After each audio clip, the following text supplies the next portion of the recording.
Perfeito. Olá, sejam todas bem-vindas, mulherada maravilhosa, em mais uma aula aqui com a gente do Alvorada Empreendedora, esse programa que tem impactado tantas mulheres, que tem nos ensinado todos os dias aqui, né? É sempre uma alegria receber vocês como alunas aqui conosco, as nossas mentoras que também aceitam desafios, sempre de forma muito generosa compartilham conosco seu conhecimento.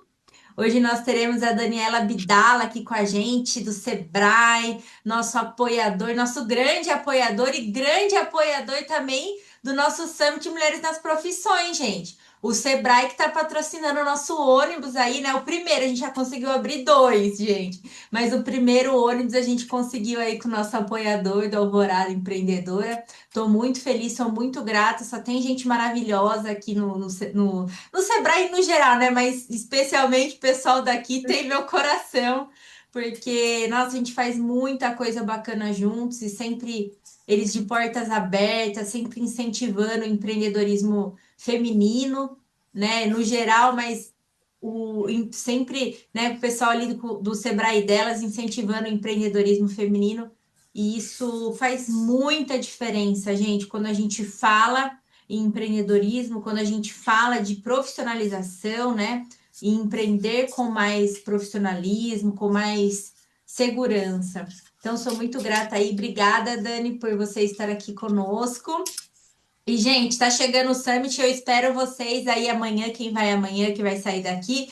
Quem está em São Paulo, quem está em outros estados. Aqui a gente tem gente do mundo inteiro, viu, Dani? Tá, tem pessoal da Inglaterra, da Alemanha, do Egito, Rio Grande do Sul, Minas Gerais, São Paulo, Que é, maravilha! Pará. Então tem uma mulherada aí de todo canto, viu? Então agradeço muito pela presença. Eu não vou conseguir acompanhar hoje, gente, porque como vocês sabem, eu tô organizando aí o Summit também, a viagem amanhã. Então eu tô com muitas coisas para finalizar e a gente vai sair cedinho. Então hoje a Jana aqui, que é líder do Comitê de Empreendedorismo, também vai conduzir a nossa aula hoje, tá bom? Mas seja muito bem-vinda, Dani. Meninas, aproveitem muito o conteúdo e eu vejo vocês aí amanhã para quem vai no Summit com a gente, ou se não, na quinta-feira. A gente tem aula na quinta, tá bom? Beijo para Boa vocês, viagem para fiquem com você. Deus. Um beijo. Obrigada. Até mais. Arrasa, Dani. Até mais. Pode deixar. Boa viagem para vocês amanhã, viu? Obrigada, obrigada. Bom, deixa eu me apresentar aqui para vocês, né? Eu sou a Dani Abdala, eu já estou há mais de 15 anos no Sebrae, sou consultora de negócios, né? E eu tenho atuado em várias frentes desde da minha jornada, no início da minha jornada aqui no Sebrae. Eu fiquei 9 anos aqui no Sebrae de Sorocaba e depois eu fiquei 5 anos no Sebrae, na sede do Sebrae em São Paulo, fazendo gestão estadual de varejo, né? Então eu tive essa experiência de trabalhar aqui na nossa cidade, na nossa região, diretamente com os empreendedores, né, com as empreendedoras, e depois eu fui trabalhar lá na sede do Sebrae, na atividade meio, e aí trabalhar junto dos outros estados, das outras UFs, representar São Paulo em relação ao varejo, né? E foi um aprendizado diferente que somou aí a experiência que eu trago hoje no Sebrae. Eu queria dar boas-vindas para todas vocês, né?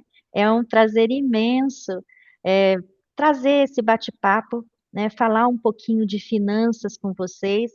E a minha ideia aqui hoje é trazer de uma forma mais leve e mais prática, né? A importância da finança, né? A importância da gestão financeira na empresa e tentar desmistificar que finanças é um bicho de sete cabeças, né? Não é, né? Nós fazemos a gestão financeira diariamente na nossa casa, quando a gente vai no supermercado fazer compra, quando a gente vai fazer planejamento de trocar um eletrodoméstico, ou trocar um carro, ou comprar alguma coisa que precisa ser comprado de imediato. Então, esse conceito, né, de prever, planejar, calcular, a gente já faz de uma forma muito orgânica. Então, eu vou trazer, a gente vai tentar trazer esse conceito para dentro da empresa, tá bom? Eu vou subir aqui a apresentação e eu não vou conseguir ver o chat. Então, eu vou pedir ajuda aí para a Jana. Provavelmente a gente vai falar sobre tudo e depois abre para pergunta. Mas se caso alguém quiser interromper, fique à vontade. Só não vou estar vendo o chat, tá bom? Vocês podem abrir o microfone, não tem problema não, tá? Deixa eu subir aqui a apresentação. Vocês me avisam daí a hora que vocês estiverem vendo, tá?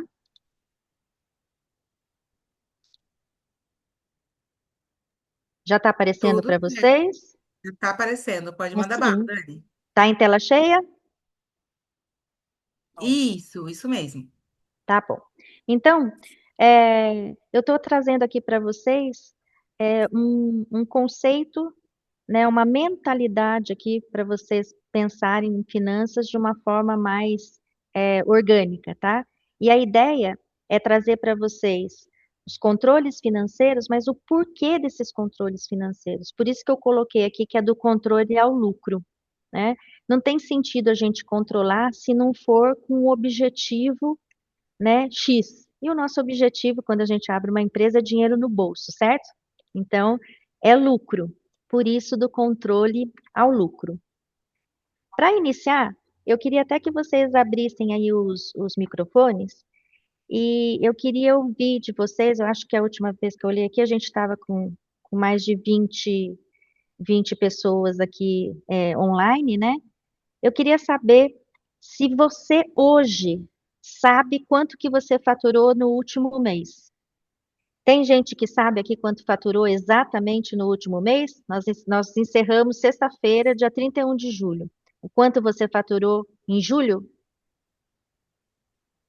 Alguém? R$ 120 só. Mas não precisa nem falar valor, mas você tem esse controle, você sabe que faturou. Sim. Alguém mais? Alguém mais? Sim, tem. Anual, mensal, Eu tenho semanal. também. Maravilha, maravilha. E aí, a pergunta de provocação é: tudo bem, faturar, ok, vou somar minhas notas fiscais, se eu formei, vou somar minhas vendas, né? Mas alguém sabe dizer desse faturamento do último mês, mês de julho, o quanto de valor é lucro real da empresa? Alguém sabe, gente? Fica mais difícil, né? Quando a gente fala de faturamento, é fácil porque eu tenho lá as notas fiscais, eu tenho meu controle de vendas, né? E aí é mais fácil eu chegar num número. Quando a gente começa a perguntar sobre coisas mais é, estratégicas, né? Como lucro, aí começa a ficar difícil de responder. Eu tenho uma outra provocação aqui. Quanto que eu preciso vender para pagar minhas contas, todas as contas, e ainda ganhar dinheiro? Alguém sabe esse cálculo? Ah, isso eu faço já tem um tempão. Preciso saber Maravilha. quanto que eu tenho que vender de produto para poder cobrir as contas, e tudo mais. Quem que está E não é falando? pouco não, viu? Paula Serrano, de Juiz de Fora. Muito bem, Paula. O que acontece? Não adianta eu fazer controle sem ter um objetivo de indicador, né, estratégico da empresa. Então, assim, hoje a gente vai falar muito sobre isso, né? Faturamento não é lucro, dinheiro em caixa não está sobrando, né? Vender muito não significa que eu estou tendo lucro. Então, a gente vai começar a fazer algumas provocações aqui para a gente poder avançar na gestão financeira. Muitas de vocês Eu brinco já. aqui que faturamento não quer dizer nada. Exatamente. E a gente vai ver isso Absolutamente hoje, viu, nada. Paulo? É. Então, a gente vai. Provavelmente muitas de vocês já devem fazer parte, ou grande parte do que vai ser dito hoje. Outro pessoal deve fazer alguma coisa, e tem pessoas que ainda precisam implantar, né, esses números, esses controles e esses indicadores de resultado na empresa. Então, a gente vai avançando devagar aqui e trazendo exemplo prático, porque a prática a gente consegue visualizar com mais clareza, né?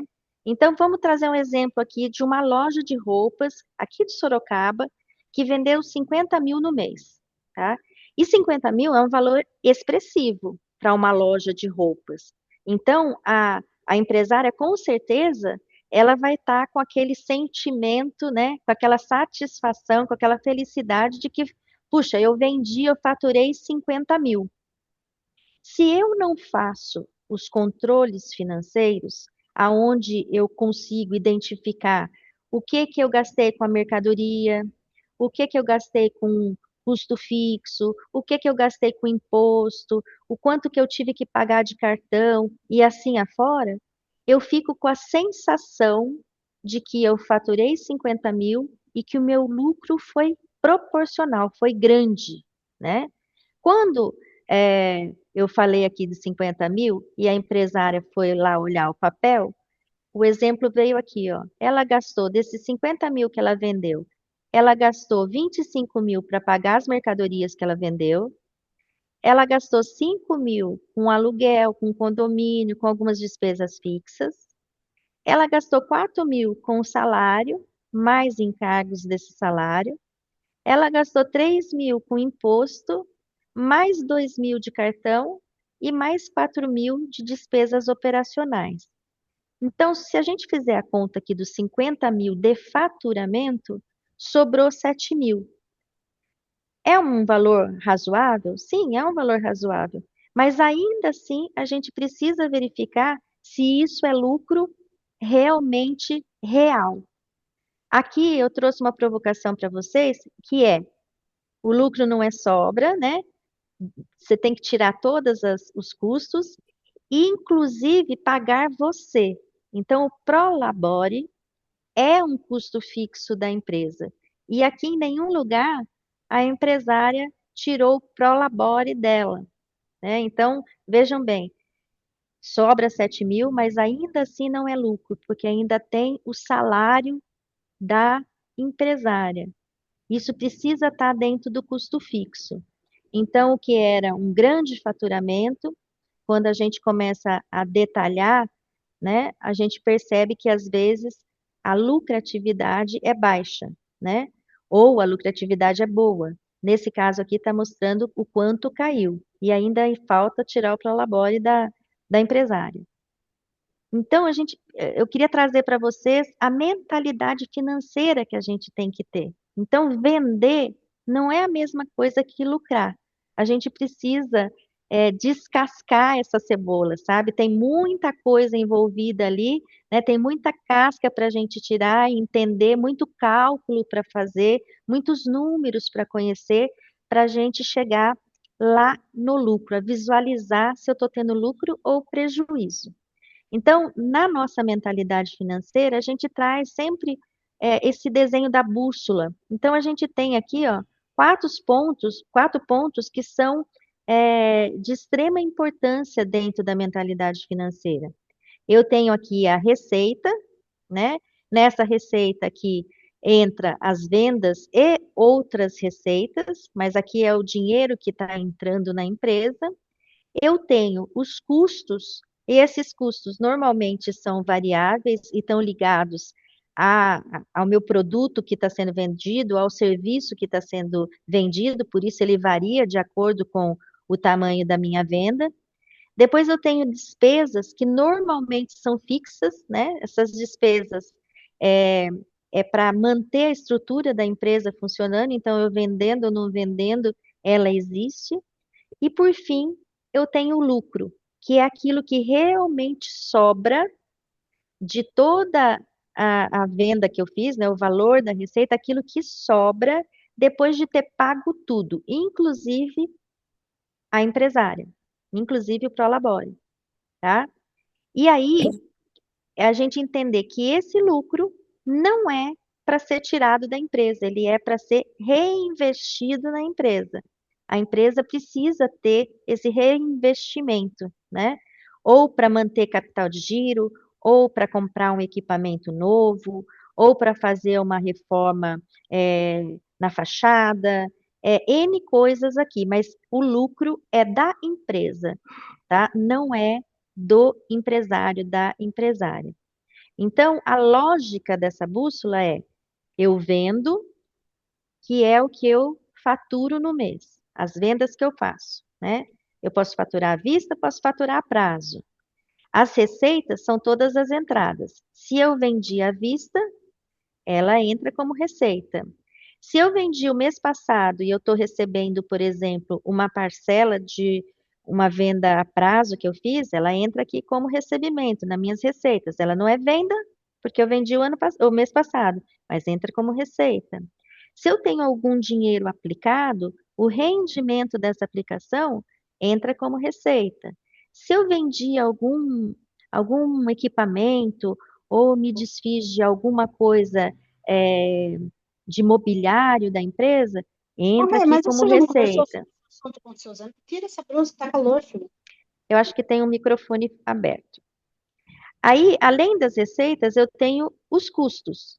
Esses custos, eles normalmente são variáveis, né? A gente vai falar um pouquinho disso depois. Depois tem as despesas fixas. E aí é o pulo do gato.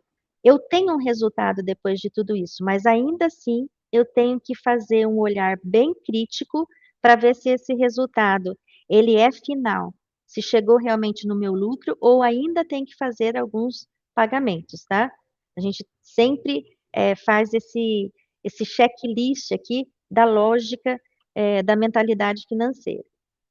Vamos trazer aqui um exemplo que acontece muito, principalmente no nosso caso, que somos pequenos negócios, né?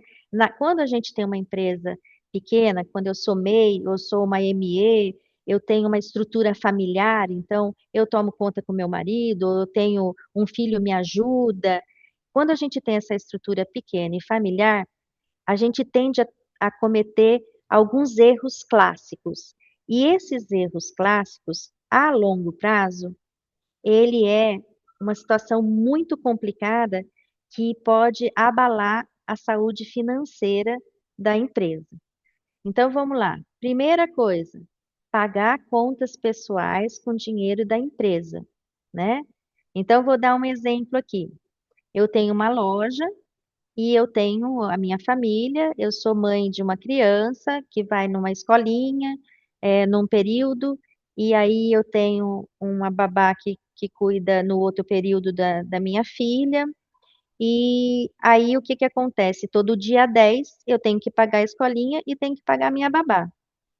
E aí o que que eu faço? Eu vou lá no caixa da empresa no dia 10, retiro o dinheiro da escolinha, retiro o dinheiro da babá, e pago diretamente do caixa da empresa as minhas contas pessoais, tá? O que que acontece também, que é normal acontecer no dia a dia? Faltou dinheiro no meu caixa e eu tenho que pagar um fornecedor. Puxa, eu não tenho dinheiro, esse fornecedor é importante, eu vou lá, peço um dinheiro para o meu marido emprestado, coloco o dinheiro, né, pessoal na empresa e prometo lá que vai ser só dessa vez ou que eu vou devolver, né? Isso também acontece, é comum. O terceiro erro é o inverso, né? Eu tiro do caixa, né? é, Aquilo que eu acho que tem sobrando. Eu olho para o caixa, tem ali 5.000, bom, tá sobrando 5.000, vou pegar 2.000. Mas dinheiro no caixa não significa sobra de dinheiro. Então, esses são os três erros clássicos de quem tem empresa pequena e que tem empresa familiar. Qual que é a solução para esses problemas, né? De misturar conta física com conta jurídica. É separar essas finanças. Então, o correto é a gente ter uma conta empresarial, né, diferente da minha conta pessoal. Então, ter uma conta mesmo de pessoa jurídica, ter um prolabore, né, definido, ou seja, uma retirada, um valor de retirada definida, com datas definidas, né? E aqui A gente pode fazer, não precisa fazer a retirada de uma vez só. Eu posso fazer retirada semanal? Posso. Eu posso fazer de 15 em 15 dias? Pode. O grande X do negócio é eu fazer retirada que a empresa possa pagar, sem prejudicar a empresa. Não sou eu que vou retirar da empresa. O pensamento é o que a empresa pode me pagar, né? E quando, de que forma que ela pode me pagar, tá?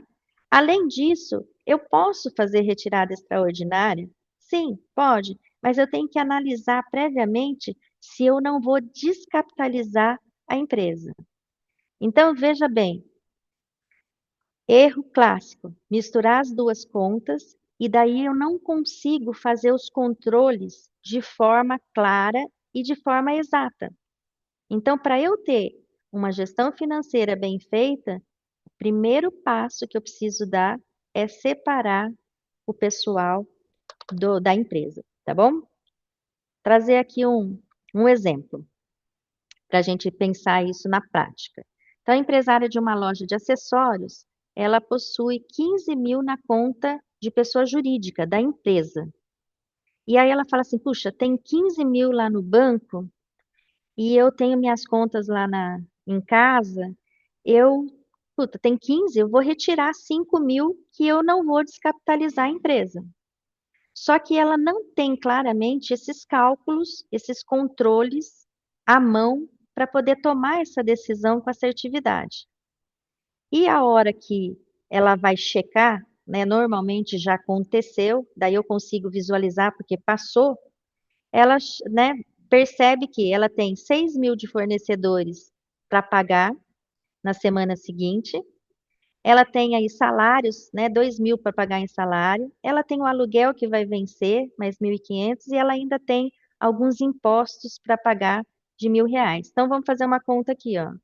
6 mais 2, 8, mais 1,5, 9.500, mais 1, 10.500. Eu tirei 5 mil, nós estamos falando de 15.500. Já estou negativo em R$ 500 no caixa, certo? Se a gente não tiver isso bem claro, né, de retirada definida, valor e definido datas, e se a gente não tiver feito um estudo antes do quanto a empresa pode pagar e não retirar o que eu preciso, a gente não consegue, né, manter a empresa com uma saúde financeira desejável. A gente precisa fazer essas contas. Acho que tem o microfone aberto. A gente precisa fazer essas contas para que a gente não mexa na saúde financeira do negócio, tá bom? Então, a empresa precisa pagar você. Não é você que tem que ficar pegando dinheiro aleatoriamente do caixa, tá bom? Para que a gente possa fazer esse olhar estratégico, a gente precisa conhecer alguns números importantes da empresa. Então, o primeiro deles, com certeza, é o faturamento, né, que é o quanto você vendeu no período, e eu acredito aqui que ninguém aqui tem dificuldade de fazer esse cálculo, né, e vocês devem conhecer, com certeza, o número, né, o valor do faturamento que vocês vendem aí por mês, por semestre, por anual, né, isso aqui eu acho que é o mais fácil, né, dos nossos controles. Lembrando que faturamento é aquilo que eu vendi, tá ligado diretamente com a minha venda, não o que eu recebi, o que entrou de dinheiro, tá? É o que eu vendi dentro do período, dentro do mês. Quem é obrigado a emitir nota fiscal, é fácil, é só somar as notas fiscais de venda dentro do mês. Quem é MEI e pode aí vender com nota ou sem nota, que é permitido, vai somar as notas emitidas e as vendas sem a nota também, né? Que é a entrada das vendas do mês. Aí depois disso, a gente tem aqui as despesas fixas. As despesas fixas é mais fácil de enxergar. É aquilo que, vendendo ou não vendendo, né, eu tenho que pagar. É o quanto me custa manter a empresa aberta. Então, aqui, a gente vai pensar aí, quem paga aluguel, aluguel, né? Quem tem funcionário, a folha de pagamento mais os encargos, né? O que a gente paga de internet, o que a gente paga de água, de luz, de telefone, né? E assim por diante. Aquilo que é fixo, que eu vendendo ou não vendendo, mantendo a porta aberta do meu negócio ou com a porta fechada, eu tenho essa despesa mensal para honrar. Também não é difícil enxergar. Quando eu vou para custos variáveis, aí fica um pouquinho mais nebuloso, né? Os custos variáveis, eles estão ligados diretamente às minhas vendas. Então, ele varia de acordo com o que eu vendo. Por que que ele varia? Se eu pensar assim, vamos pegar, eu vendo 10 produtos X. O meu custo variável será o custo da mercadoria, dessas 10 mercadorias, o quanto eu paguei de custo, né? O quanto eu vou gastar de embalagem, o quanto eu vou gastar de frete para entregar. Se eu estou pagando comissão para alguém, o quanto eu tenho que, né, percentual de comissão em cima dessa venda. Então, é aquilo que varia de acordo com o que eu entrego. Se eu vendo 10 é um valor, se eu vendo 20 é outro valor, se eu vendo 50 é outro valor, varia de acordo com a minha venda, tá? E aí eu tenho dois cálculos aqui que são super importantes, e esses aqui a gente tem um pouquinho mais de dificuldade de entender e de fazer esse cálculo, tá? Um é a margem de contribuição e o outro é o ponto de equilíbrio. O ponto de equilíbrio é aquilo, quando eu chego ali, eu vendi, né? Faturei, vendi, paguei minhas despesas variáveis, meus custos variáveis, paguei minhas despesas fixas, inclusive meu prolabore, e não sobrou nada. Eu não devo nada para ninguém. Só que eu também não tive R$ 1 de lucro na minha empresa. Não sobrou nada das minhas vendas.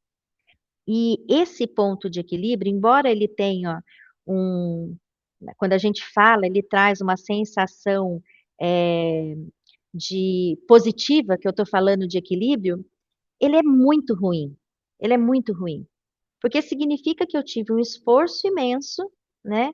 Eu trabalhei durante o mês todo e não sobrou nada para a empresa, não tive R$ 1 de lucro para investir na empresa, né? Então, é lógico que é melhor do que ter prejuízo, mas é um ponto de muita atenção quando eu estou trabalhando dentro desse ponto de equilíbrio, não está sobrando nada de lucro.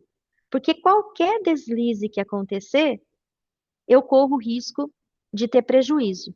Então, ponto de equilíbrio tem que ficar aí na cabeça de vocês, na nossa mentalidade financeira, que ele precisa ser olhado, embora pareça ser positivo, porque está equilibrado, ele é muito perigoso quando a gente chega nesse equilíbrio financeiro aí, porque não temos lucro, e aí a chance de ter prejuízo, ela é muito grande.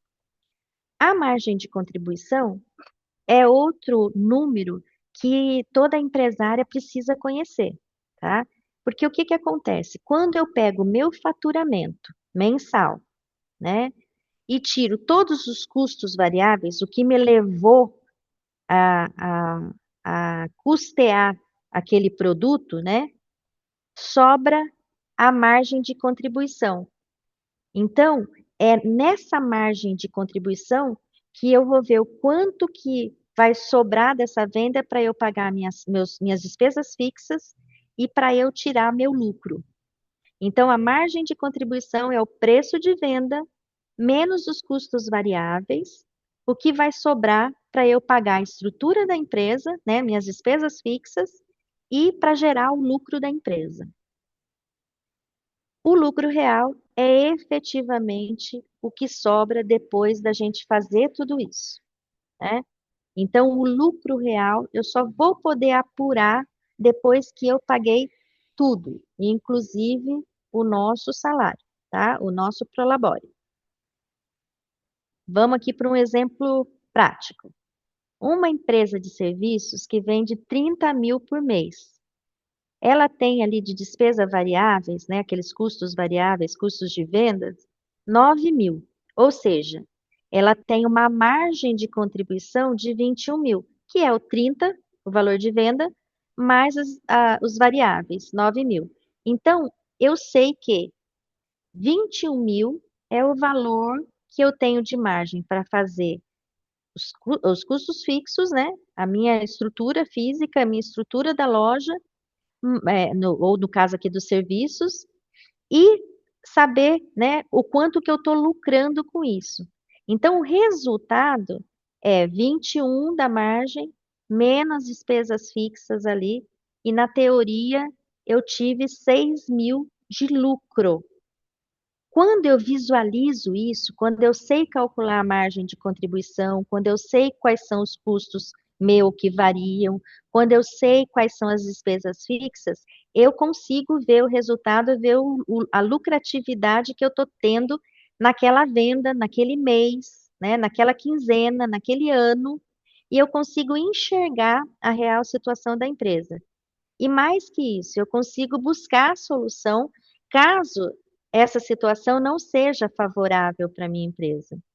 Então, vamos supor que aqui a empresária enxerga uma situação complicada, com esse lucro de 6 mil, né? E aí ela vai fazer alguns questionamentos. Puxa, 6 mil de lucro não é baixo demais.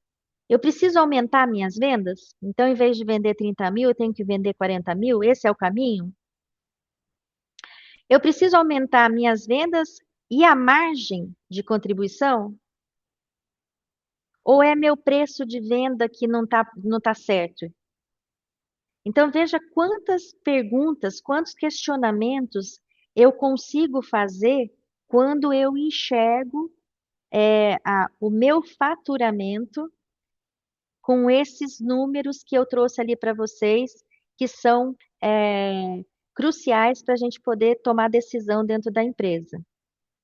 E a ideia é essa, a gente buscar a saída para aquilo que a gente visualizou como um problema. Então, se eu estou falando de aumentar minhas vendas, eu estou falando de ampliar minha carteira de clientes, buscar mais clientes, eu estou falando de pegar os clientes que eu já tenho e aumentar o ticket médio desses clientes, eu estou falando de olhar o que foi vendido dentro desses 30 mil de serviços e olhar a margem de contribuição, quais desses serviços eu tenho uma margem menor, uma margem maior. Eu estou falando de rever meu preço de venda que está com problema. Isso aqui eu trouxe como um questionamento básico. Tem muito mais coisas a se questionar quando eu começo a enxergar esses números que são super relevantes para a nossa gestão financeira, tá bom? Tô indo muito rápido, gente? Estão quietinho aí? Vocês Tá estão me ouvindo? tranquilo. Tá Não, tá tranquilo? Dá para ótimo. ouvir. Então Tá tá dando bom. para entender bem. Então tá bom. Tá tudo Então, tranquilo. bacana. Então vamos falar um pouco sobre preço de venda, né? Eu trouxe ali para vocês, ó, um questionamento, né? Preciso rever meu preço de venda? Vamos falar um pouquinho sobre preço de venda. Quando eu estou falando de preço de venda, antigamente o preço era formado por cálculo com base nos custos, a minha margem de contribuição e o lucro que eu queria ter com aquela venda, né? E isso funcionava muito bem, porque lá atrás, não muito atrás, tá, gente? Eu sou novinha. Mas lá atrás a gente não tinha uma exigência tão grande, né, dos nossos consumidores. Se a gente for olhar aí há 50 anos atrás, que é pouca coisa, 30, 50 anos atrás, a gente tinha aquele sistema de venda com poucas ofertas em termos de concorrência, né? Tinha poucos mercados, poucas lojas, né? Poucas farmácias. Então, a gente não tinha muita opção de locais e a gente também não tinha muita opção de serviço nem de produto. Isso foi mudando ao longo do tempo e aí trouxe uma exigência né, do consumidor em relação à qualidade, em relação à entrega. Aí a gente passou pela pandemia, trouxe uma urgência aí em termos de canais, né, digitais, canais físicos, e a gente mudou por completo a forma de consumir. Então, quando a gente vai montar nosso preço, a gente tem que levar em consideração o perfil do consumidor hoje.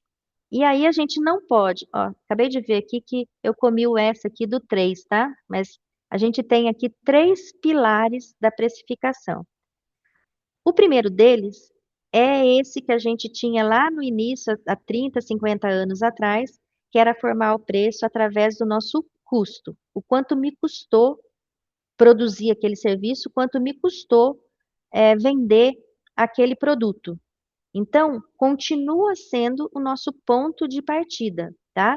E nós vamos falar um pouquinho mais sobre ele, que é o nosso ponto de partida. Mas eu queria trazer aqui para vocês um segundo pilar que é importante, que é você olhar o preço, o seu preço, analisar o seu preço com base na concorrência. Você não vai cobrar o que o concorrente cobra. Você não vai fazer o seu preço em cima do preço da concorrência, mas você vai usar como referência o preço da concorrência para ver se o seu preço está com uma formação ideal, né? Então, eu vou dar um exemplo aqui para vocês. Se eu tenho um preço de R$ 100 para um produto e eu olho lá na minha concorrência ou estão cobrando R$ 80 pelo mesmo produto, pelo mesmo serviço, tem que acender uma luzinha. Porque se eu estou vendendo a mesma coisa, estou entregando a mesma coisa, por que que o cliente vai comprar de mim se ele pode, pagando 100, se ele pode comprar de outro, receber o mesmo produto, mesmo atendimento, a mesma qualidade, pagando 80? Então, a gente precisa levar em consideração o preço da concorrência como uma referência. E tem alguns casos que a gente tem que levar em conta um terceiro pilar, que é o quanto o cliente está disposto a pagar. Eu vou usar esse terceiro pilar para todos os produtos e serviços que eu vendo? Não. Normalmente a gente usa esse terceiro pilar da precificação quando a gente tem algum serviço ou algum produto que tem uma diferenciação, ou seja, ele tem ele oferece, né, tem um valor agregado maior do que ele realmente é. Então, vou dar um exemplo aqui para vocês que fica bem fácil de entender. Se eu pegar um carro hoje popular, eu vou pagar aí no mínimo 50 mil aí num carro popular, né? Para que é esse carro popular?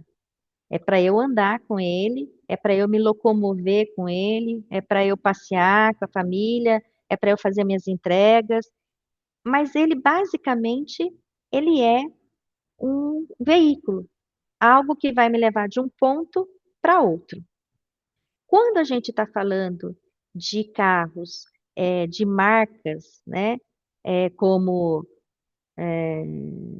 Porsche, né, esses carros bem classe média alta, alta, alta, a gente não está falando de consumo de veículo que vai sair do ponto A para o ponto B.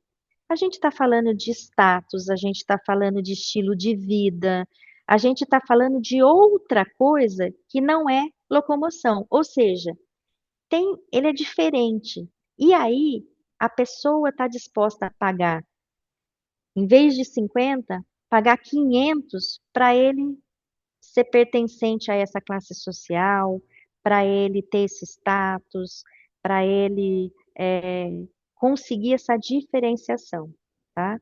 Então, hoje a gente tem esses 3 pilares e aí vocês precisam ficar de olho, embora o preço tenha que ser formado pelo custo, mas ficar de olho na concorrência como referência e se você tem algo de diferente, né? Algum nicho, algum produto nichado, algum serviço nichado, que você pode colocar um preço maior porque o cliente está disposto a pagar, porque só você entrega, ou só você entrega naquele formato ou com aquela qualidade, tá bom?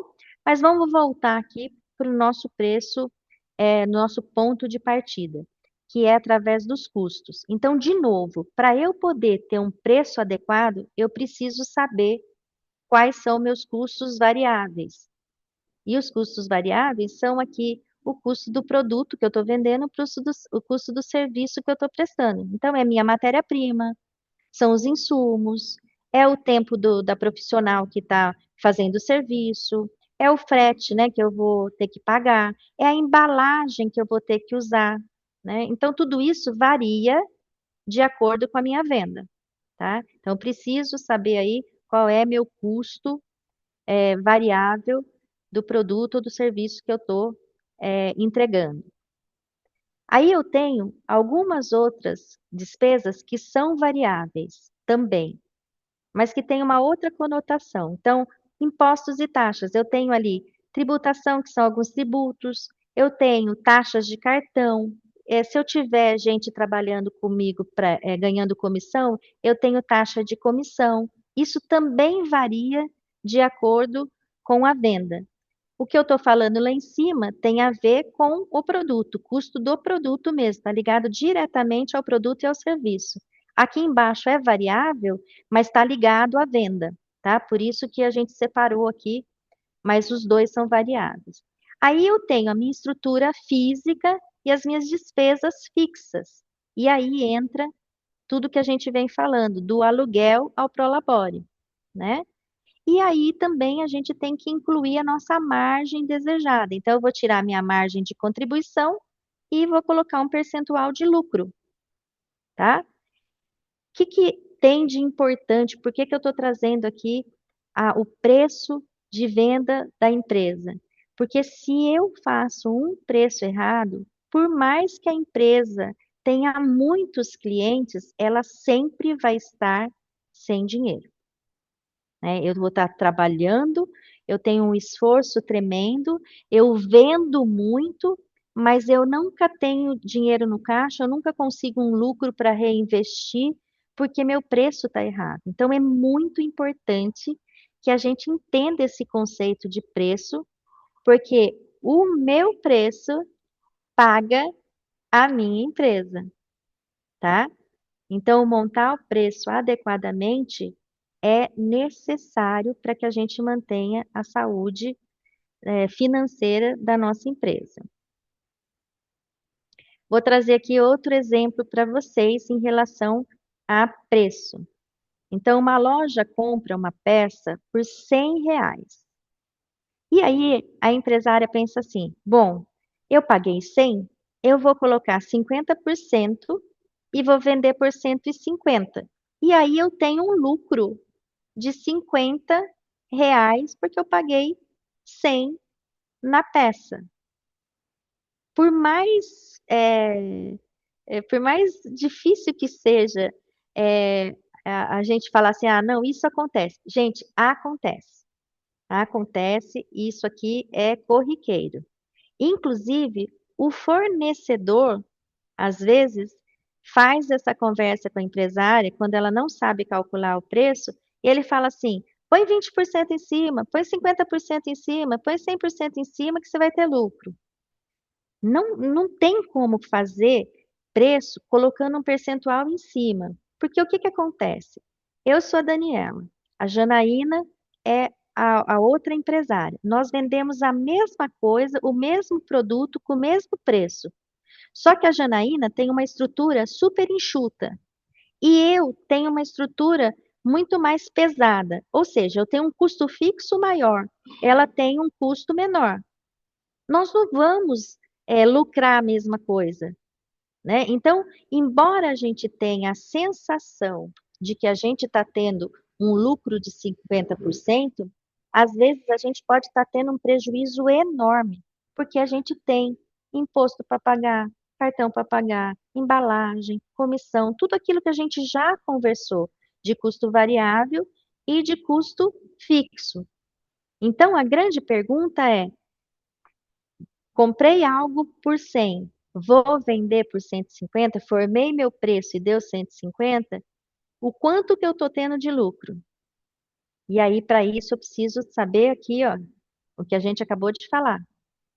Saber todos esses números para a gente poder ter uma margem de contribuição para pagar as estruturas, né, da fixa da empresa, tirar o prolabore e ainda sobrar dinheiro para a empresa. Então, a pergunta é sempre, estou tendo lucro e refaz o preço, né, dá uma olhada no preço, para que a gente não caia na cilada de jogar um percentual em cima do preço de compra, tá bom? Seguindo aqui, a gente falou sobre os vários números, né? Mas para eu poder calcular despesa fixa, para eu poder calcular custo variável, para eu poder saber se eu tenho, quanto que eu tenho de recebimento dentro do mês, o quanto que eu vendi, eu preciso mapear o caminho que o dinheiro está fazendo dentro da empresa. Então, eu preciso ter um fluxo de entrada de dinheiro e de saída de dinheiro, que é o famoso fluxo de caixa. O fluxo de caixa normalmente é feito, né? Ou é feito num sistema comprado, todo desenhado para você, ou é feito através de um sistema aberto, gratuito, que daí você se encaixa lá para fazer seu fluxo, ou ele é feito numa planilha de Excel, ou ele é feito num caderno, mas vocês provavelmente fazem esse controle de aonde entra o dinheiro e para onde vai o dinheiro. O problema é que a gente não usa o fluxo de caixa para tomar decisão assertiva, para tomar decisão estratégica na empresa. A gente faz o controle e depois fica guardado. No mínimo, assim, eu olho para trás e analiso o que que passou, né? Puxa, eu gastei muito com isso, eu gastei pouco com aquilo, e olho para trás. Mas a gente não olha para frente e nem toma decisão olhando para o nosso fluxo de caixa. E isso, gente, é um erro, porque se eu não utilizo meu fluxo de caixa para tomar decisão e para fazer previsão a curto prazo, eu estou trabalhando com o instinto, com o achômetro. Nada de errado, tá, gente? Se você é boa de instinto, mas é muito frágil a gente tomar a decisão por instinto, porque a gente acha isso ou acha aquilo. É muito frágil, é muito perigoso. Então, o fluxo de caixa ele tem que servir não só para olhar o que passou e o que eu tenho hoje no caixa, mas para a gente poder embasar decisões futuras e programar, né, para fazer uma previsão a curto prazo de como a gente vai se sair em termos de recebimento e pagamento. Então, o que que eu quero dizer com isso? Se eu tenho meu caixa lá, né? No início, fechei no final de julho, de sexta-feira, dia 31, eu fechei meu caixa com R$ 1.500.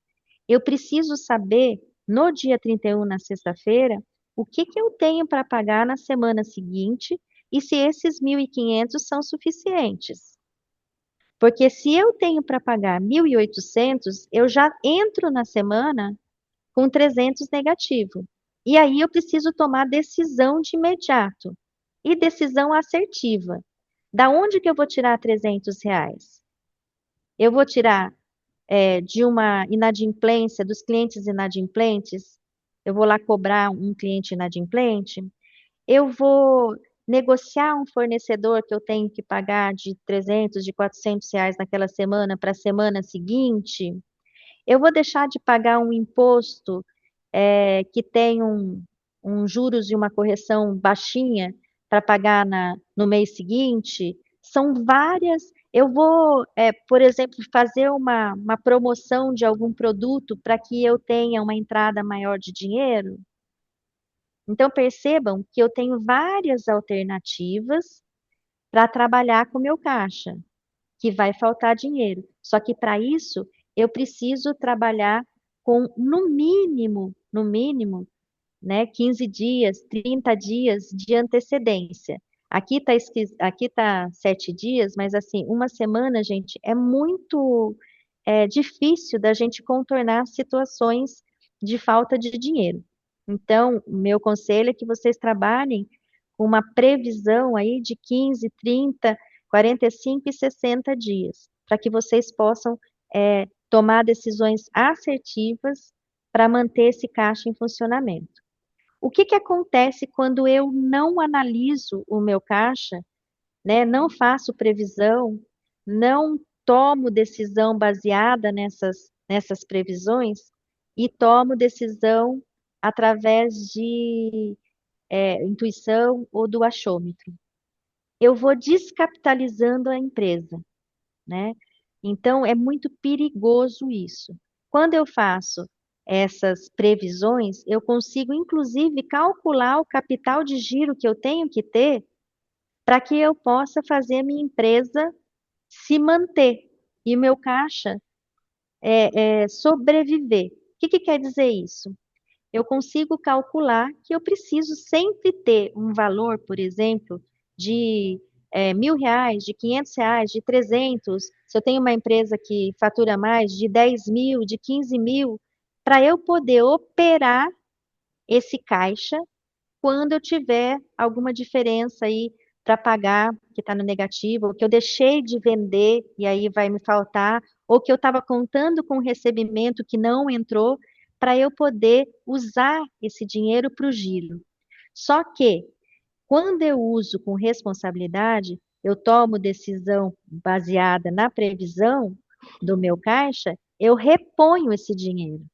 Quando eu tomo a decisão baseada na intuição, no achismo, eu uso esse dinheiro. Então, aí está a diferença de eu ter um capital de giro e eu manter esse capital de giro para poder manter meu caixa com fôlego, ou se eu estou descapitalizando a empresa. E o duro de descapitalizar a empresa é que a gente só percebe a hora que cai no negativo. Enquanto tem dinheiro ali no caixa, na gaveta do caixa, eu tendo a não entender que aquilo vai acabar, porque eu não estou fazendo o olhar futuro. Então, gente, lucro é resultado final da minha venda depois que eu pago tudo, depois que eu tirei meu prolabore, é o que sobrou e é da empresa. E meu caixa é o dinheiro para que a minha empresa sobreviva durante o mês, né? Para pagar as contas, para contar, para suprir uma venda que ia entrar e que não teve, um recebimento que ia entrar e que não entrou. Então, são coisas diferentes. Lucro é resultado, caixa é dinheiro para sobrevivência, tá bom? Vamos de novo aqui trazer um exemplo na prática. Então, ó, pensando em fluxo de caixa, uma loja vendeu 30.000. Vamos pensar aí que ela vendeu 30.000 no mês. 10.000 ela vendeu no cartão de crédito em 3 parcelas. 5.000 ela vendeu à vista, no Pix. E 15.000 ela vendeu no cartão em uma parcela só para 30 dias, tá? Só que, ao mesmo tempo, nesse mês, tem 12.000 para pagar de fornecedor na próxima semana, eu tenho um aluguel de 3.000 para pagar, eu tenho salário e encargo aqui de 5.000 e tenho impostos aí de 2.000 para pagar. Então, veja bem, eu vendi 30.000, aí eu tenho ali para pagar 12, 15, 20, 22. Na teoria, eu tenho, né, uma sobra aí de 8.000 em relação ao que foi vendido. Só que eu não vendi à vista, né? Eu não vendi isso tudo no Pix. Então, na verdade, eu não tenho. Eu preciso fazer uma previsão do meu caixa para que eu não tenha problema. Nesse meio tempo, eu vou ter de vendas anteriores parcelas a receber no cartão de crédito? Eu tenho clientes inadimplentes que ficaram de me pagar naquele mês? Eu tenho rendimento de alguma aplicação que vai entrar naquela semana? Então, eu preciso fazer esse olhar, né, durante os próximos 15, 30 dias, para eu poder correr atrás de suprir gargalos que vão ter no meu caixa e que às vezes eu vou ter o capital de giro para usar, às vezes eu não vou ter o capital de giro e preciso tomar outras decisões. E aqui, qual que é a provocação? A empresa pode ter vendido bastante, você pode ter vendido muito, faturado muito, mas mesmo assim você não ter dinheiro disponível para pagar as contas, né? Por que que isso acontece? É aquilo que a gente conversou lá atrás, né? Eu posso vender muito, mas eu estou tendo um lucro baixo, porque minha margem é muito pequena. Eu posso ter aumentado o custo fixo da empresa e eu não percebi. Tem algum ralo ali, alguma coisa escoando o dinheiro da empresa que eu não estou vendo. Eu posso não ter controle das minhas retiradas, e aí eu estou descapitalizando a empresa, misturando as contas minhas e da empresa. Então, são várias possibilidades aqui de dar ruim, tá? Então, a necessidade de fazer fluxo de caixa, ela é muito mais ligada à previsão, o que vai acontecer lá na frente, para que eu tome decisão assertiva, do que eu registrar e olhar para trás o que aconteceu. Olhar para trás é legal, dá para corrigir coisas, mas olhar para frente é muito mais estratégico e eu economizo muito mais, né? E lucro muito mais. Então, é muito mais. é, a mentalidade financeira ela é muito mais é, proveitosa quando eu faço essa previsão de caixa, tá bom? Agora vamos aqui trazer um exemplo de capital de giro. Eu tenho aqui uma distribuidora, uma loja que compra 20 mil em mercadorias, tá? Estou comprando 20 mil em mercadorias. E aí, eu tenho que pagar o fornecedor em 28 dias. Eu comprei 20 mil, daqui 28 dias eu vou ter que pagar 20 mil. Eu vendo a mercadoria em 15 dias, tá? Só que eu recebo parte dessas vendas em 30, 60 e 90 dias. Então, vamos lá. Eu comprei 20 mil, eu tenho que pagar daqui 28 dias. Eu demoro para vender a mercadoria 15 dias. Então, eu tenho aí um intervalo sem vender, né? Eu demoro 15 dias para ela sair da minha prateleira. E aí, para eu receber, vai demorar 30, 60 e 90, porque eu vendo em 3 vezes no cartão. Então, existe um intervalo, né, em relação a essa compra, que a empresa vai ter que financiar a operação. Se eu tenho que pagar em 28 dias e eu demoro 15 para vender, e depois que eu vendo, vai entrar parte depois de 30, parte depois de 60 dias, parte depois de 90 dias, a empresa está pagando essa operação financeira. O que que quer dizer isso? Esses juros, né, do dinheiro que eu estou dando para o cliente, que eu estou passando para o cliente, estou dando prazo para ele, a empresa vai ter que pagar. E não tem nada de errado nisso, desde que esses juros para financiar esse pagamento a prazo esteja embutido no preço, tá? Não tem nada de errado, mas precisa entrar isso na operação. Não é difícil acontecer da gente conversar com o cliente, ele comprar a mercadoria em 30 dias, demorar uma semana para desovar a mercadoria para vender, e vender com 30 ou 60 ou 30, 60 e 90, e ele não coloca na formação do preço, não coloca lá no custo variável dele, esse valor do financiamento desse prazo que você deu para o cliente. E aí, o que que significa? Significa que a empresa está bancando esses juros. Você está achando que você está lucrando X e você está lucrando menos X. Então, é importante demais você ter capital de giro para financiar essa operação. Você precisa ter dinheiro em caixa para honrar o pagamento com o fornecedor, você precisa colocar esse financiamento, esses juros que você está bancando para o cliente, né, na conta da sua formação de preço. Porque senão, se você colocar o capital de giro para pagar e não colocar os juros na formação de preço, esse capital de giro vai sendo engolido por esses juros. Você que está pagando, uma hora esse capital de giro sumiu, tá?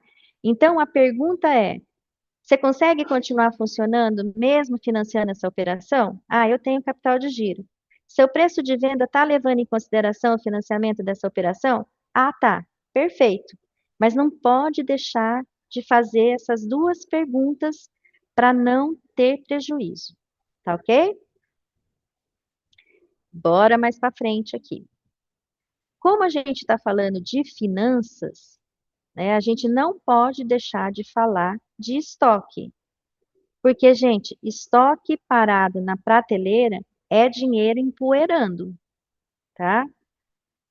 É uma coisa que acontece, principalmente quem trabalha com comércio, trabalha com varejo, né?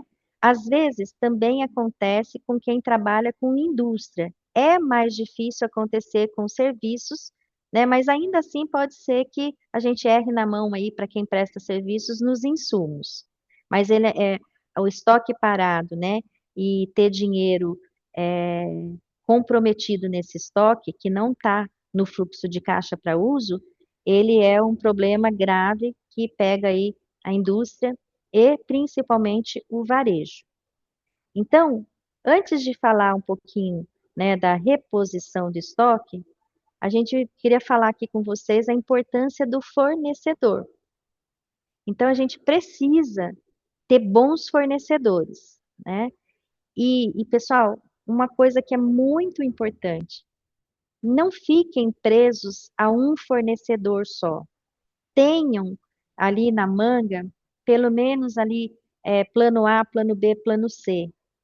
Porque quando a gente fica na mão de um fornecedor só, e esse fornecedor tem algum problema, ou a gente deixa de ser interessante para ele, e ele passa a vender para outra pessoa e deixar a gente de escanteio, a gente não tem plano B, a gente fica numa situação muito difícil. Então, quando a gente fala de estoque, a gente precisa falar de comprar bem, precisa falar da importância de ter bons fornecedores, precisa falar da importância de ter um leque de fornecedores, né?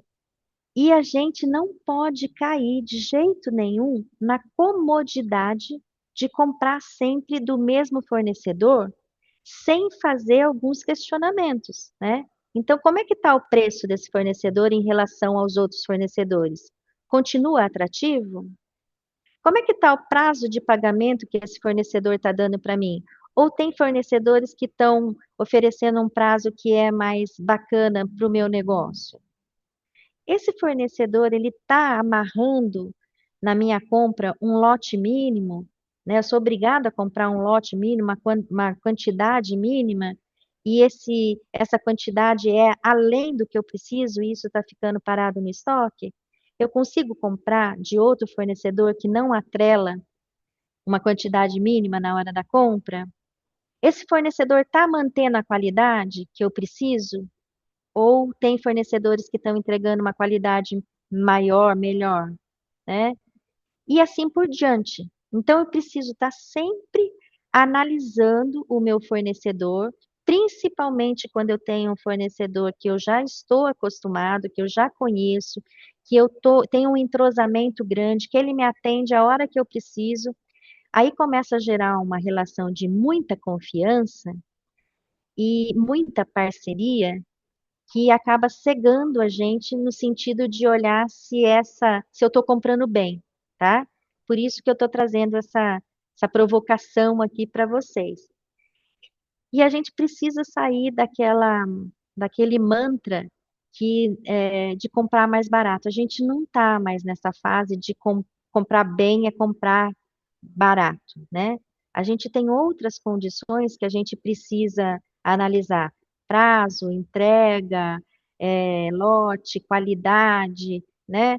E várias outras coisas. Então, a pergunta não é quem é mais barato ou é quem é mais fácil, mais confortável eu comprar.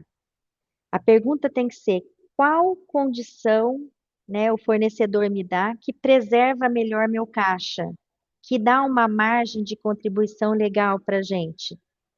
E aí, não posso ficar atrelada a um fornecedor só. Por isso que eu tenho que estar sempre avaliando esses fornecedores. Num momento pode ser o João, num outro momento pode ser o José, num outro momento pode ser a Maria, né? Mas eu preciso estar sempre avaliando e não cair na comodidade de comprar organicamente sem fazer essas ponderações. E aí eu tenho três tipos aí de estoque, né? Eu tenho estoque de produtos que têm um giro alto. Então, esses produtos saem com muita facilidade, ele sai diariamente, ele tem uma alta importância. Essa importância pode ser em termos de margem de contribuição ou pode ser em termos de fluxo. Eu tenho produtos que eu tenho uma margem pequena, mas é ele que traz o cliente para minha loja. Então, ele é importante para mim, né? E ele tem alto giro. Então, esse produto de alto giro, de alta importância, eu vou ter que estar sempre fazendo uma gestão de estoque bem pontual ali, né, diariamente, porque esse eu vou ter que comprar mais, eu vou ter que repor, né? Tem uma prioridade ali para poder repor, porque sai mais. Aí eu tenho alguns produtos que são de giro intermediário. Esses eu consigo monitorar com mais calma, né? Não precisa ser diariamente. E aí eu vou ajustando conforme vai precisando. E eu tenho que ficar de olho no produto de baixo giro ou aquele produto que está realmente parado. Porque esse aqui é o tópico que a gente trouxe aqui. Dinheiro parado é dinheiro empoeirado na estante. Então, eu preciso daí olhar para esse produto de baixo giro, esses produtos que estão parados, e aí pensar qual que é a melhor forma de tirar ele da prateleira, transformar esse estoque de novo em dinheiro. E aí vale fazer alguma campanha, montar kits, liquidar estrategicamente, negociar com o fornecedor. Tem alguns fornecedores que aceitam algum tipo de produto de volta, você entendeu? Então, aqui vale verificar dentro da realidade da sua empresa qual a melhor saída para eu trabalhar com esse produto de baixo giro e para poder fazer o dinheiro voltar para o caixa da empresa e não ficar lá empoeirado na prateleira, tá bom? E eu trouxe aqui para vocês também os principais problemas de estoque, para que vocês aí não deixem de pensar e tá sempre com esses pontos são exatamente esses pontos aqui que são as ciladas do dia a dia. A rotina do dia a dia acaba nos consumindo, porque a gente está falando de pequeno negócio, aonde a gente vende, a gente compra, a gente atende cliente, né? Ou seja, a operação do dia a dia toma conta né? A operacional toma conta, e aí a gente deixa as estratégias de lado. E aí surgem os problemas. Então, comprei produto em excesso, porque eu não tive tempo de fazer esse olhar cuidadoso, né, para compra.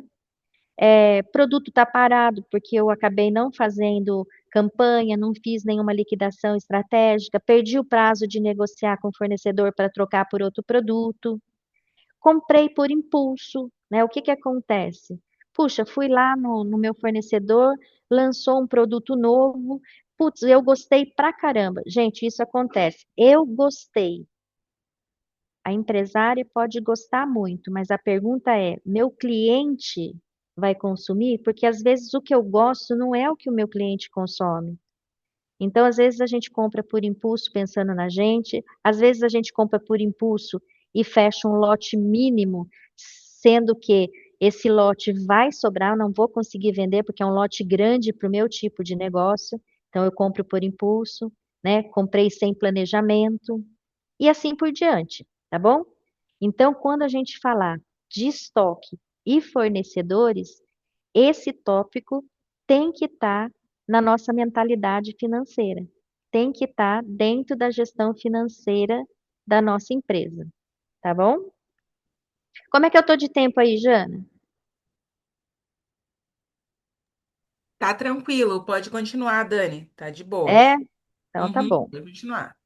Então, ó, vou trazer aqui um exemplo prático para vocês da importância da margem de contribuição. Lembra que lá atrás eu falei para vocês que os números mais difíceis, né, de a gente calcular, da gente monitorar, né, mas são os números mais importantes? Ponto de equilíbrio, margem de contribuição e o lucro.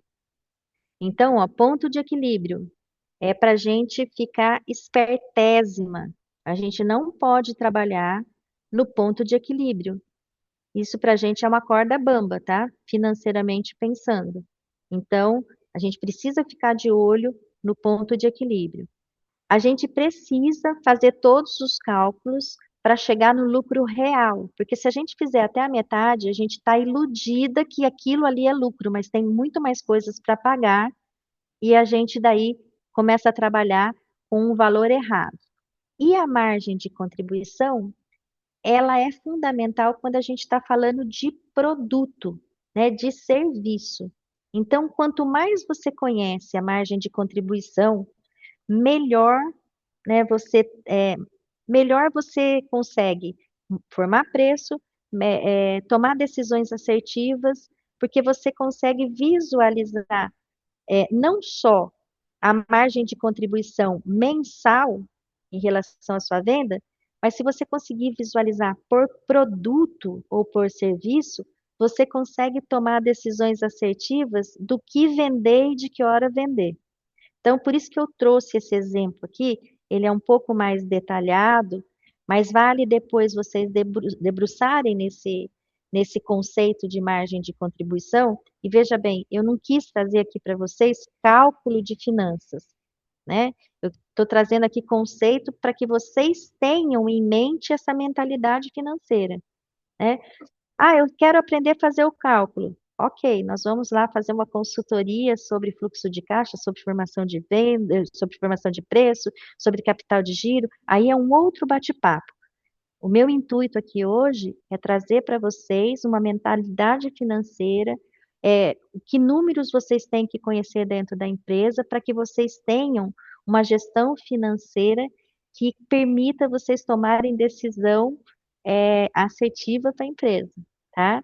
Então, é muito mais estratégia financeira do que nossos cálculos financeiros, tá? Cálculo financeiro, o, o consultor faz, a nossa IA faz, né? Hoje tem o chat GPT, vários chats aí, quer dizer, a gente tem aí pessoas para nos ajudar com o cálculo. Agora, a gente precisa entender o conceito. Então, vamos lá para o conceito de margem de contribuição. Eu tenho uma loja de roupas aqui em Sorocaba, e vamos imaginar que a empresária vendeu 2 produtos basicamente nesse mês, tá? O vestido, que é o produto A, e uma blusa, que é o produto B. O preço de venda desse vestido é R$ 200. O preço de venda dessa blusa é R$ 100. O custo da mercadoria desse vestido é 120 e o da blusa é 50. E depois eu tenho ali outros custos variáveis, né, que são impostos, taxas, que eu tenho ali 20 em relação ao vestido e 10 em relação à blusa. Lembra que a margem de contribuição é o preço de venda menos os custos variáveis. Aí é o que sobra. Para quê? O que sobra para pagar a estrutura, custo fixo, estrutura da minha empresa, que é fixo, e o lucro. Quando eu olho a margem de contribuição em termos de valores, o meu vestido, ele tem uma margem de contribuição de R$ 60 e a minha blusa tem uma margem de contribuição de R$ 40, ok? Só que quando eu calculo o percentual da margem, e aí o percentual da margem é o quanto esses R$ 60 se refere ao 200, que é o preço de venda. Se você for fazer o cálculo, R$ 60, considerando que 200 é o preço de venda, significa 30% do valor de 200, certo? 3 vezes 6 ali, ó, né?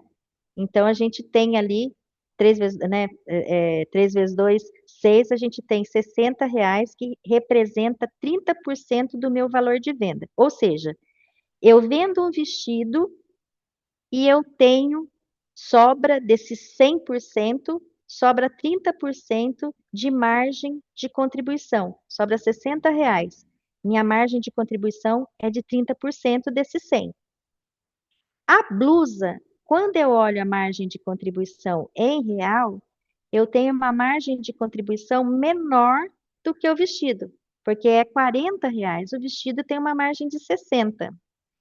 Só que quando eu calculo o percentual da margem, que é os R$ 40 em relação aos R$ 100, eu tenho uma margem maior, ou seja, sobra 40% desse produto. Percebem como eu posso interpretar errado se eu não souber entender esse conceito de margem de contribuição? Então, ó, o vestido deixa R$ 60 para poder pagar as despesas fixas e depois gerar meu lucro. A blusa deixa R$ 40 por unidade, né? Só que ela tem uma margem melhor em relação ao preço dela. O que isso quer dizer? Vamos pensar aqui, ó. Imagine que em um mês a empresária venda 100 vestidos a R$ 60, e aí a margem de contribuição, né, é de 6.000. E eu vendi 200 blusas. Tem uma margem, né, uma sobra por produto, quando eu tiro tudo que eu tenho que pagar, de 40, e aí sobrou ali 8.000 de contribuição. Então, se eu for fazer esse olhar, a blusa vende por um preço menor, mas contribui mais para pagar as despesas da empresa e para gerar resultado. Então, qual que é a grande importância de eu entender esse conceito de margem de contribuição? É que, se a empresária olhar só para o valor do faturamento, ela pode entender que ela precisa vender mais vestidos, porque fatura mais. O vestido é mais caro, é 200, lembra que é R$ 200? Ó, vamos voltar aqui, ó.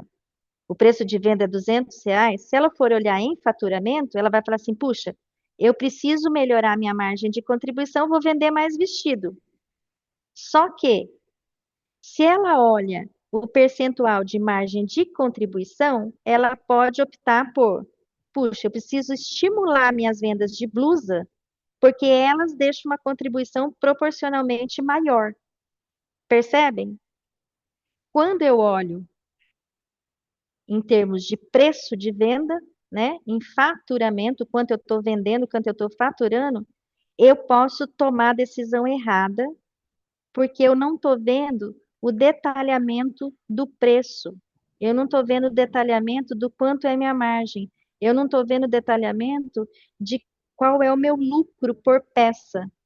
Então, daí a necessidade da gente entender a margem de contribuição em relação ao nosso número mensal, né, o todo da venda, e entender principalmente daqueles produtos que são o nosso carro-chefe, que são as nossas peças mais caras, para a gente poder entender o quanto isso afeta na nossa decisão. Então, ó, se eu for levar em consideração esses dois pensamentos aqui, muda toda a decisão. Eu posso pensar lá, se eu conheço essa margem de contribuição, eu posso saber melhor quais os produtos que eu posso colocar em promoção. Se eu tenho uma margem maior, eu consigo fazer uma promoção e perder menos dinheiro se eu estou pensando em desovar, por exemplo, um estoque.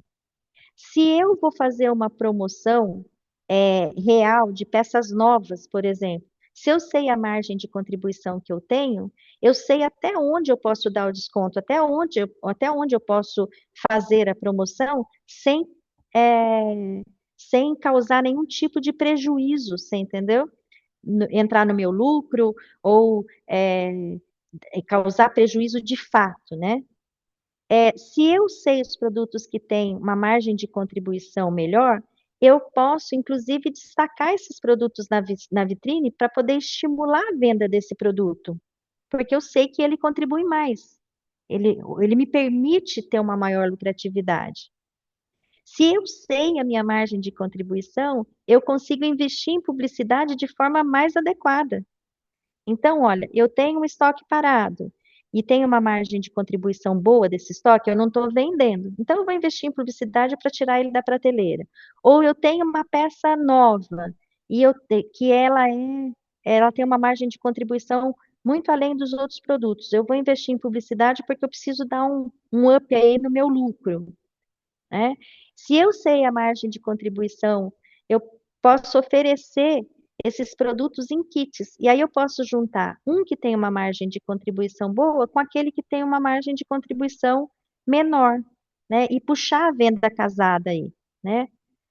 Quais produtos que eu preciso negociar melhor com o fornecedor? Então, eu estou comprando o vestido e a minha margem é de 60, só que proporcionalmente ela é menor do que a blusa. E que tal, então, eu negociar esses vestidos com o fornecedor para conseguir um preço melhor? Porque daí se eu consigo um preço melhor, eu consigo aumentar a minha margem, né? E aí eu começo a entender quais produtos vale mais a pena vender, quais produtos eu tenho que tomar cuidado e assim por diante, tá bom? Por que que eu trouxe todo esse aparato aqui de números para vocês? Porque a gente precisa, dentro da empresa, trabalhar com indicadores, né? Números que indiquem que rumo seguir, que decisão é melhor, né? Que indique problemas que têm que ser resolvidos, tá? Então, quando a gente fala de usar números, né? Transformar controles em lucro, usar números nas nossas decisões, a gente precisa ter, no mínimo, alguns números, alguns indicadores mapeados na empresa. Então, eu volto aqui a falar com vocês. O faturamento é importante, ticket médio. Então, assim, eu não vou saber quanto todo cliente meu consome, mas meus principais clientes, aqueles clientes fidelizados, aquele grupinho de cliente que é fiel, esse eu preciso saber qual é o ticket médio e preciso acompanhar, porque baixou o ticket médio da Dona Maria, o que que aconteceu? Está insatisfeita? É, Você entendeu? A gente precisa estar sempre de olho no ticket médio daqueles clientes que são fiéis, porque senão a gente não mantém esses clientes fidelizados. O ticket médio o fluxo com que ele vem na loja é uma forma da gente medir essa fidelidade, né? O quanto ele está gastando, se ele está mantendo, né? E como que eu posso estimular o aumento desse consumo e por que que ele está deixando de vir menos vezes na loja, se isso está afetando o ticket médio. Então, ticket médio, a quantidade de visitas na loja, são coisas que a gente precisa, pelo menos, mapear desses clientes fiéis, desses clientes fidelizados que a gente tem. A margem de contribuição, gente, é necessária. É necessária. Despesas fixas, o ponto de equilíbrio. A gente não falou, mas a inadimplência. Antes, a gente tinha as cadernetinhas da vida, né? Hoje a gente trabalha muito, mas muito menos com as cadernetinhas. Mas eu sei que algumas de vocês devem ter ainda aquelas fichinhas, aquelas cadernetinhas. Tomem bastante cuidado, né? Tomem bastante cuidado. O cliente bom é o cliente que paga. Não adianta eu ter uma cliente que compra 2.000 reais por mês na minha loja e vive inadimplente. É melhor eu ter uma cliente que compra 500 e paga em dia. Eu vou arrumar 4 clientes que paguem 500 e pagam em dia, do que ter uma que compra 2.000 e não paga. Então, toma cuidado com a inadimplência. Às vezes a gente se ilude que a gente não pode mexer com aquela cliente da fichinha, do caderno, porque ela vai deixar de comprar com a gente. E às vezes é um mal necessário, gente, né? Cliente bom é cliente que paga, tá? Então vamos ficar de olho no estoque, porque estoque parado é dinheiro parado, né? Para eu poder fazer meu fluxo de caixa, fazer minha previsão, eu tenho que saber o quanto eu tenho que pagar, o quanto eu tenho que receber, né? Eu tenho que estar de olho no lucro. Então, acompanhar esses indicadores permite que vocês consigam visualizar dificuldades e problemas antes que aquilo afete diretamente a empresa. O caixa, né? Evita crise, evita prejuízo. Então, de novo, trabalhar com controles e indicadores ajuda a gente a tomar decisão para evitar problemas futuros, para evitar prejuízos futuros, tá? Quando eu tenho esses indicadores, eu consigo tomar decisão. Então, meu faturamento caiu. Eu percebi porque eu estou controlando. E aí eu preciso fazer as perguntas chaves. Meu faturamento caiu porque eu perdi cliente? Ou eu continuo com a minha carteira de clientes, mas o ticket médio diminuiu? Meu faturamento caiu porque no meu negócio eu estou num mês que eu tenho sazonalidade e nesse mês a venda é baixa. Se eu consigo mapear tudo o que está acontecendo, eu consigo responder essas perguntas e tomar a decisão mais acertada para tentar corrigir esse problema. Então, eu tenho lá, surgiu lá que nos meus controles, que eu vendi bastante, mas eu lucrei menos. O que aconteceu? Será que eu dei desconto demais? Será que eu estou vendendo pelo preço e o preço está errado? Será que aumentou o meu custo? Será que aumentou meu custo fixo, o da estrutura da empresa? Ou será que aumentou meu custo variável? E eu conseguindo visualizar isso, eu consigo tomar a decisão para reverter esse problema para o próximo mês. Eu vendi muito, mas mesmo assim eu estou sem dinheiro no caixa. Tá me faltando, estou tendo que usar meu capital de giro, estou passando apertado ali em alguns momentos. E aí vale olhar, puxa, eu vendi menos, a Lívia falou, vendi muito. Eu recebi menos, né, do que eu deveria, então tem cliente inadimplente. Eu fiz uma compra errada, então eu estou com estoque grande. Eu fiz uma retirada esse mês extra, né, extraordinária, e isso afetou meu caixa. Então, pegar todos esses números para tomar decisão, para identificar problemas e você se antecipar para que esses problemas não voltem a acontecer. E o melhor é você se antecipar para que ele não aconteça. E se acontecer, ele não voltar a ter recorrência. Ok? Eu vou deixar aqui para vocês 6 regras para vocês levarem para casa. Eu falei um monte de coisa aqui, eu falei um monte de números, de indicadores, né, de cuidados, mas eu acho que essas 6 regrinhas aqui, se vocês conseguirem levar para casa e aplicar, né, no dia a dia da empresa de vocês, eu acho que vai ajudar muito vocês tomarem decisão. Então, a primeira delas é separar a conta da pessoa física da pessoa jurídica. Se você é empresária, você precisa ter uma conta empresarial, exclusiva, para movimentar o dinheiro da sua empresa. Mesmo porque, gente, hoje o governo monitora tudo. Então, além de você fazer bagunça na empresa, você fica exposta em relação ao seu imposto de renda pessoa física, tá bom? Porque se você mistura as contas, ele vai entender que você está movimentando dinheiro sem pagar imposto. Então, tomem cuidado. Separar o dinheiro da conta pessoa física da conta jurídica. Lembra que eu falei lá para vocês?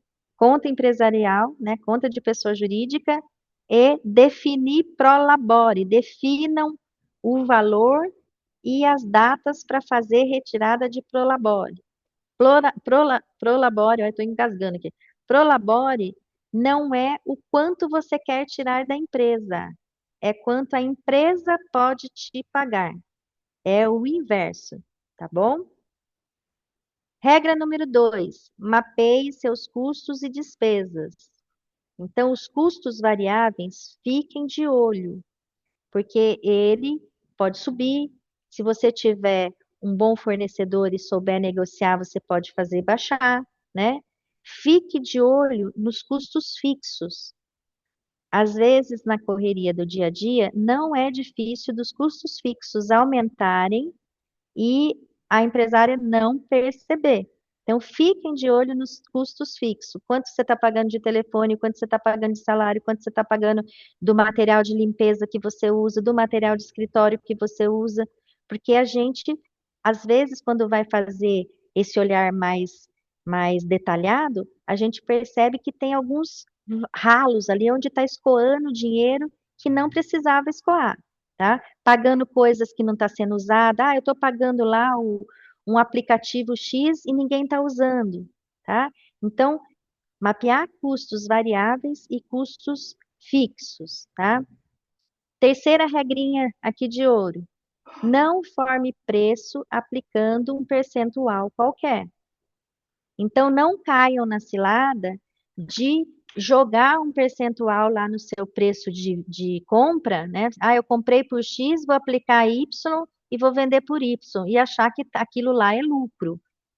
O preço tem que ser calculado partindo do preço de custo e colocar, né, uma margem desejada. O que que é a margem lá? É tirar o custo fixo para poder pagar a estrutura da empresa e o lucro que você quer ter. Então, tem que formar preço de forma correta. Espera aí que eu tô. Aí, a regrinha número 4 é o controle do caixa. Então, se eu faço um controle de caixa bem feito, se eu faço um controle de caixa é, bacana, eu consigo trabalhar com esse caixa sem deixar a minha previsão ali de 30 dias, sem deixar que esse dinheiro, esse capital de giro acabe ou fique negativo. A quinta regrinha, estoque parado. Então, vamos transformar o dinheiro, né, que está em mercadoria, vamos transformar a mercadoria em dinheiro novamente. E por último, acompanhar os números da empresa, porque é isso que faz com que você possa tomar decisões estratégicas, tá bom? Aí eu deixo aqui para vocês, ó, pensando na empresa, né? Uma empresa, ela não significa que ela é saudável quando ela vende muito, mas sim quando ela sabe quanto vende, quanto custa, quanto sobra e para onde que o dinheiro está indo, tá? E a empresária que sabe fazer gestão financeira, que tem essa mentalidade financeira, ela não precisa saber cálculo de finanças, ela não precisa ser especialista em finanças, tá? O que que ela precisa? Ela precisa só conhecer os números para tomar decisões, tá bom, gente? Então, eu vou deixar aqui meus contatos. E aqui é um convite para vocês, se vocês quiserem participar do projeto Fature Mais 2026. A vaga, ela é garantida quando vocês entram nesse QR Code aqui e preenchem o diagnóstico do momento empresarial. Vocês vão ter aí consultorias individuais gratuitas, né? Então, o zero de investimento, vai ter acompanhamento do gestor do projeto, e a gente tem uma meta de fazer com que o participante aumente o faturamento em 20%, tá bom? Então, é só clicar no QR Code, a Pamela já até jogou no grupo de vocês aí, tem esse QR Code, depois vocês podem clicar, responder o diagnóstico e esperar o nosso contato, tá bom? Jana, falei um monte. Falou maravilhosamente bem, Dani. A aula foi maravilhosa Misericórdia, mesmo, não. muitos elogios aqui. Tá? O pessoal não tem Deixa eu, dúvidas. Hoje, pode falar. Deixa eu parar de compartilhar aqui. Eu parei de compartilhar? Aham. Então tá bom. Não, Ó, foi todo o horário, né, Jana? ainda está compartilhando. Foi o horário, passou um pouquinho, mas nada demais. O que que eu queria deixar aqui para vocês? Lá no final tem meu telefone, meu celular, meu e-mail. Qualquer dúvida que vocês tiverem, eu fico à disposição de vocês aqui, mas eu trouxe aqui, eu achei que era assim mais importante para vocês levarem que a mentalidade financeira. O resto a gente corre atrás, como é que é o cálculo, quem que vai ensinar a gente a fazer, né, Jana? Mas se a gente É tiver esse perfeito. olhar aí, a gente consegue fazer uma boa gestão financeira da empresa, tá bom? Excelente aula, viu? Parabéns. Obrigada, Eu vou obrigada. só Contem pedir, conosco gente, aqui. Bem para quem tiver com a câmera esclarecedora, viu? fechada, eu só vou pedir para quem tiver com a câmera fechada, abrir um pouquinho, só para a gente tirar nossa foto oficial. Ei,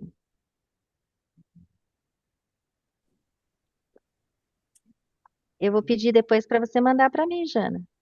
Com certeza, com certeza. Prontas? Todo mundo em 3, 2, 1.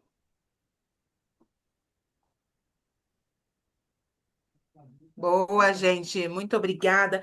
Muito obrigada, Dani. Foi maravilhosa a aula mesmo, tá bom? Eu que agradeço a oportunidade aí. E precisando é só me chamar, a gente está à disposição, tá bom, gente? Muito obrigada, tá? Tchau, Parabéns. tchau. Obrigada. Beijo, obrigada. Obrigada, Tchau, Noite. tchau. Alvorada. Obrigada, boa noite, excelente aula. Muito obrigada.